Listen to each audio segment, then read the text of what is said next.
Teodora, hoću ti kažem samo ovo. Ja sada odlazim. Ja odlazim zaovek, jel ti jasno? S Bogom. S Bogom.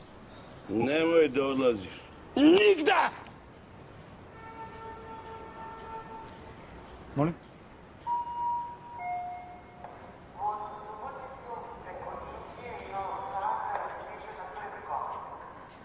Sine, slušaj mene.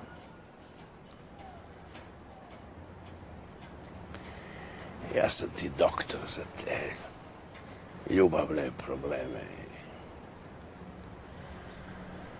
Sve sam ja to prošao. I šta mi fali?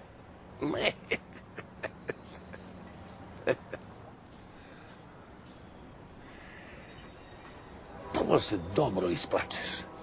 Baš dobro, ko dete. Onda pozoveš kuravu da ti dođe kući. To nije problem, to mogu ja da ti sredim. Ništa seks, samo pričam. A onda odeš do apoteke. Kupiš ricinusovo ulje.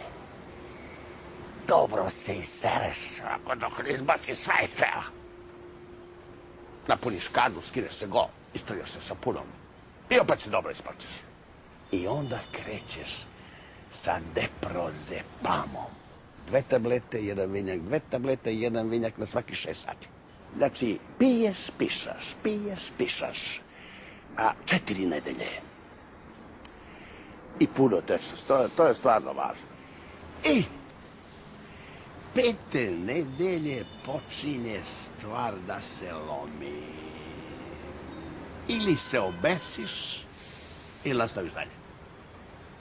Ako rešiš da živiš, 2 vinjaka, 1 deprozepam. Na svaka 3 sata.